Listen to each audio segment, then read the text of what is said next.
سیدہ پاک فرماتی ہیں او میرے نبی کے غلاموں، میں نے یہ رنگ بھی دیکھا ہے کہ حضور نے اتنا کھڑے رہے، اتنا قیام کیا کہ مقدس پیروں میں ورم آ گئے، سوج گئے پیر۔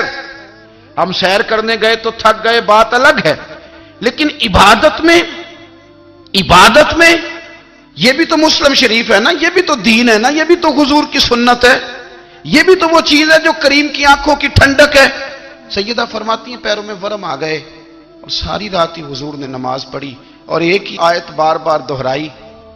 مسجد نبوی میں بلال حبشی نے فجر کی اذان دے دی اور حضور ابھی مصلی پہ تھے۔ کریم فارغ ہوئے، میں نے عرض کی یا رسول اللہ صلی اللہ علیہ وسلم، آپ کے تو صدقے اللہ اگلے پچھلوں کے گناہ معاف کرے گا، تو آپ اتنی آہوزاری کیوں فرماتے ہیں؟ آپ تو شفیع ہیں، آپ تو انبیاء کے امام ہیں۔ تو حضور نے فرمایا عائشہ تم نے گنوایا ہے نا میرے اللہ کی مجھ پر کتنی رحمت ہے، افلا اکون عبدا شکورا، فرمایا اگر اس نے اتنی نعمتیں دی ہیں تو کیا میں اس کا شکر گزار بندہ نہ بنوں؟ میں شکر گزار بندہ نہ بنوں اس کا؟ پھر اگر اتنی نعمتیں اس نے دی ہیں، مجھے اتنا نوازا ہے، تو پھر میں اس کے سامنے سجدے نہ کروں؟ او میرے بھائی، بڑے قابل فخر لوگ ہیں ہم کہ ہم نبی پاک کے غلام ہیں، ہم قابل فخر ہیں کہ نبی کریم کے غلام ہیں۔ کیا کبھی اس غلامی کے شکرانے میں بھی دو نفل پڑھے کہ یا اللہ تیرا شکر ہے تو نے ہمیں حضور کا غلام بنایا ہے؟ یاد رکھیں کہ اپنی روحانی زندگی کو آباد کریں، استغفار پڑھیں، تسبیحات کریں، کچھ چھوٹے چھوٹے اعمال ہیں ان کو اپنی زندگی میں حصہ بنائیں۔ ترمذی شریف میں حدیث ہے، نبی پاک صلی اللہ علیہ وسلم نے فرمایا 3 مرتبہ صبح 3 مرتبہ شام اعوذ باللہ السمیع العلیم 3 دفعہ یہ پڑھو، اور 1 دفعہ سورۃ حشر کی آخری 3 آیات، هو اللہ الذی لا الہ الا هو عالم الغیب والشہادۃ هو الرحمن الرحیم۔ اعوذ باللہ من الشیطان الرجیم ہے نا، اس کو پڑھنا ہے اعوذ باللہ السمیع العلیم من الشیطان الرجیم۔ فرمایا 3 دفعہ اس کو پڑھو اور 1 دفعہ سورہ حشر کی 3 آیتیں، 1 دفعہ صبح اور 1 دفعہ شام۔ صبح کیا ہے، شام کیا ہے؟ تو اعلیٰ حضرت بریلوی فرماتے ہیں صبح سے مراد ہے آدھی رات ڈھلنے سے لے کر سورج نکلنے تک، آدھی رات ڈھلنے سے لے کر یعنی تہجد کا ٹائم سے لے کر سورج اور شام کیا ہے، دوپہر ڈھلنے سے لے کر مغرب کی اذان تک، یہ شام ہے۔ اب سن لیں، یہ ترمذی کی حدیث ہے سیاستہ کی، نبی پاک نے فرمایا جس نے 3 مرتبہ اعوذ باللہ پڑھی اور 1 بار سورہ حشر کی آخری 3 آیتیں پڑھی، 1 دفعہ صبح پڑھے 1 دفعہ شام پڑھے، نبی کریم علیہ السلام فرماتے ہیں اگر صبح پڑھے گا تو 70,000 فرشتے شام تک، اور اگر شام کو پڑھے گا تو 70,000 فرشتے صبح تک پڑھنے والے بندے کی مغفرت کی دعا مانگتے رہیں گے۔ چلے میں تو اس بات پہ بھی بڑا راضی ہوں کہ پہلی دفعہ اہل سنت میں ایسا ہو رہا ہے کہ وظیفہ ملنے پر لوگ نعرے لگا رہے ہیں، ورنہ وظیفہ بتائیں تو کہنے لگے ابھی پڑھیں گے پر کوئی تویز بھی لکھ چھڑو ماڑا گیا۔ ایک صاحب آئے مجھے کہنے لگے جی برکت کوئی نہیں، غربت بڑی ہے۔ میں نے کہا سورۃ واقعہ پڑھا کر، کہتے پیر صاحب تھوڑی تکلیف کرو کو مینوں تویز بھی کر دیو۔ میں نے اسے کہا خدا کے بندے میں تویز دوں گا پتہ نہیں کام بنے گا نہیں بنے گا، سورۃ واقعہ پڑھ، یہ وہ تویز ہے جو مدینے والے رسول نے عطا فرمایا ہے کہ سورۃ واقعہ پڑھو تمہیں کبھی فاقہ نہیں آئے گا۔ تو وظائف پڑھیں، عبادات کریں، تیاری کریں، کچھ نیک اعمال بچائیں ایسے جن کا ہمیں پتہ ہو، جو ہمارے رب کو پتہ ہو۔ حضرت عبداللہ ابن عمر رضی اللہ تعالیٰ عنہ حضرت عمر کے صاحبزادے، مکہ مکرمہ میں ان کی قبر ہے۔ میں نے جب انہیں پڑھا تو مجھے ان سے بڑا پیار ہو گیا، لیکن آپ کو پتہ ہے وہاں جا کے کسی شخص کا مزار تلاش کرنا یا پوچھنا ایک مشکل کام ہوتا ہے۔ تو ایک دفعہ میں مکہ شریف میں حاضر تھا، تو ایک گاڑی والا ڈرائیور مجھے کہنے لگا کہ مولانا میں آپ کو جانتا ہوں، مجھے آپ سے محبت ہے، ایک بات بتاؤں آپ کو؟ میں نے کہا بتاؤ۔ کہنے لگے حضرت عبداللہ ابن عمر کی قبر دیکھنی ہے۔ میں نے کہا یہ تو نہیں کہہ رہا، یہ کسی نے بندوبست کرایا ہے، یہ اللہ نے تیرے دل میں بات ڈالی ہے، یہ ہو گیا تو لے چل مجھے۔ حضرت عبداللہ ابن عمر کو نبی پاک نے فرمایا تھا راجل صالح، یہ نیک بندہ ہے، یہ متقی آدمی۔ حضرت عبداللہ ابن عمر رضی اللہ تعالیٰ عنہ سیدنا فاروق اعظم رضی اللہ تعالیٰ عنہ کے صاحبزادے ہیں، اور ان کی ہمشیرہ سیدہ حفصہ رضی اللہ تعالیٰ عنہ حضور کی زوجہ محترمہ ہے۔ ایک دن اپنی ہمشیرہ سے کہنے لگے کہ نبی کریم صلی اللہ تعالی علیہ وسلم گھر میں آئے نا، اور اگر حضور غم امت میں پریشان نہ ہوں، طبیعت کو حشاش بشاش دیکھو، تو ذرا پوچھنا تو صحیح حضور کا میرے بارے میں کیا خیال ہے، پوچھنا تو صحیح کہ کریم کی بارگاہ میں میرا کیا مقام ہے، میرے بارے میں حضور کیا فرماتے ہیں۔ اب بہن کو کام بتائے، اور بتائے بھی بھائی، اور پھر بہن وہ کام نہ کرے، یہ تاریخ میں ہوتا نہیں۔ حضرت عمر فاروق رضی اللہ تعالیٰ عنہ کی صاحبزادی ام المومنین رضی اللہ تعالیٰ عنہ فرماتی ہیں کہ میں تو بس منتظر تھی، انہوں نے تو کہا تھا نا کہ اگر تم حشاش بشاش دیکھو تو بات کرنا، لیکن حضور تشریف لائے، میری باری تھی، میرے گھر تشریف لائے، کھانا پیش کیا تو فوراً میں نے عرض کی حضور ایک بات پوچھنی تھی، تو حضور نے فرمایا پوچھئے۔ میں نے عرض کی حضور میرے بھائی عبداللہ ابن عمر کے بارے میں آپ کا کیا خیال ہے؟ نوجوانوں میری بات پہ غور کرنا، میرے بھائی کے بارے میں آپ کا کیا خیال ہے؟ تو نبی کریم صلی اللہ تعالی علیہ وآلہ وسلم نے میری طرف دیکھا، اور پھر حضور زیر لب تھوڑا مسکرائے، اور بریلی کے امام کہتے ہیں کہ حضور مسکرا دیتے تھے نا تو جو بڑا دکھی ہوتا تھا وہ بھی ہنس پڑتا تھا۔ اب سوال پیدا ہوتا تھا کہ پھر تو اس مسکراہٹ کے لیے انتظار کرنا پڑتا ہوگا کئی مہینے کہ حضور مسکرائیں تو رونے والے ہنسیں، تو اعلیٰ حضرت فرماتے نہیں، انتظار نہیں کرنا پڑتا، یہ مسکراتے رہنا تو حضور کی عادت ہے۔ جس کی تسکین سے روتے ہوئے ہنس پڑے، اس تبسم کی عادت پہ لاکھوں سلام۔ یعنی یہ تو عادت ہے حضور کی مسکراتے رہنا، اس کے لیے انتظار نہیں کرنا پڑتا۔ بھائیو آپ خیال رکھیں گے، غور کریں گے، حضرت عبداللہ ابن عمر رضی اللہ تعالیٰ عنہ کے بارے میں پوچھا تو سیدہ فرماتی ہیں کہ نبی کریم صلی اللہ تعالیٰ علیہ وسلم نہ زیر لب مسکرائے اور فرمایا حفصہ تیرا بھائی ہے تو اچھا، لیکن میں نے سنا ہے کہ عشاء کی نماز پڑھتا ہے تو فجر تک سویا ہی رہتا ہے۔ او نوجوانوں، 10 بجے تک سونے کی بات نہیں ہوئی، 9 بجے تک سونے کی بات نہیں ہوئی، 11 بجے اٹھنے کی بات نہیں۔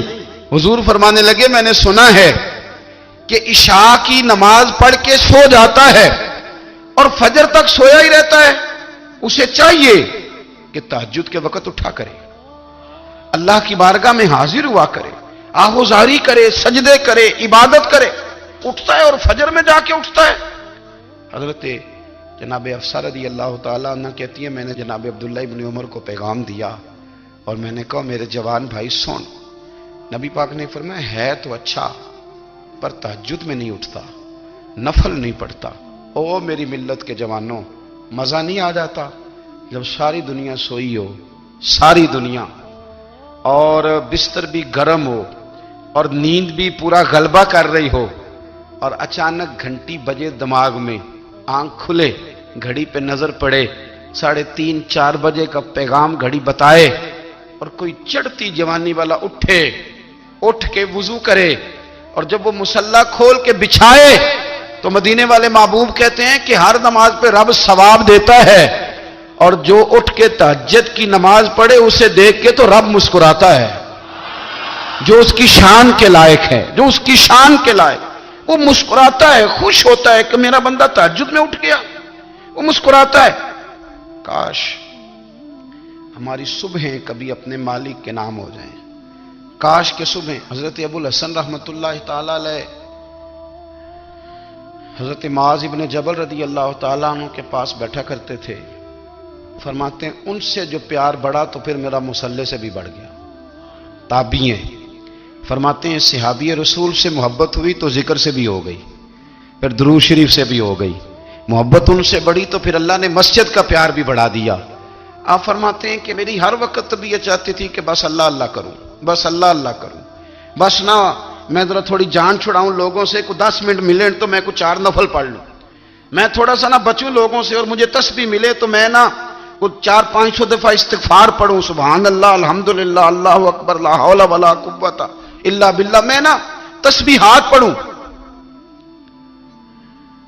فرماتے ہیں کہ بچے تھے گھر میں 6-7، غربت تھی، کام ملتا کوئی نہیں تھا، اور میں کام چور نہیں تھا، کام ڈھونڈتا تھا، پر اللہ کی قدرت کے کام نہیں ملتا تھا۔ فرماتے ہیں کہ میں نے ایک دن اپنی اہلیہ سے کہا کہ آج میں پھر جاتا ہوں کام ڈھونڈنے، تو میری بیوی بڑی فرما بردار تھی، پر اس دن نہ غربت کے ہاتھوں